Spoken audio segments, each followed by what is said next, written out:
একটু প্রশংসা করা শিখুন। খাবার খারাপ বা ভালো হয় না কখনো। খাবার তো ভালো বা খুব ভালো বলতে হয়।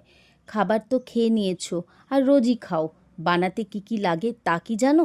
খাবারে নুন কম হলে মুখ বাঁকাও, গরম তেল আর আগুনের গরম আঁচ চেনো।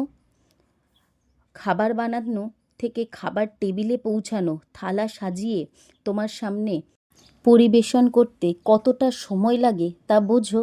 কোমরে ব্যথা, সবজি কেনা, গরম তাপ সহ্য করা, ওই মন দিয়ে রান্না করা, আবার রান্নার স্বাদ আনা, তাই সকল প্রক্রিয়া শুধু খেয়ে তোমার ভালো লাগা সেই ইচ্ছাতেই রোজ রান্না করা।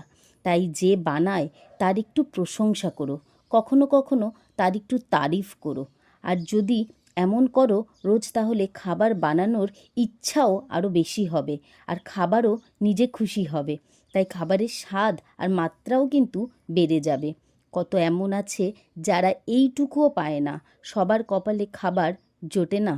খাবার ভালো আর মন্দ হয় না, খাবার তো ভালো আর খুব ভালো হয়।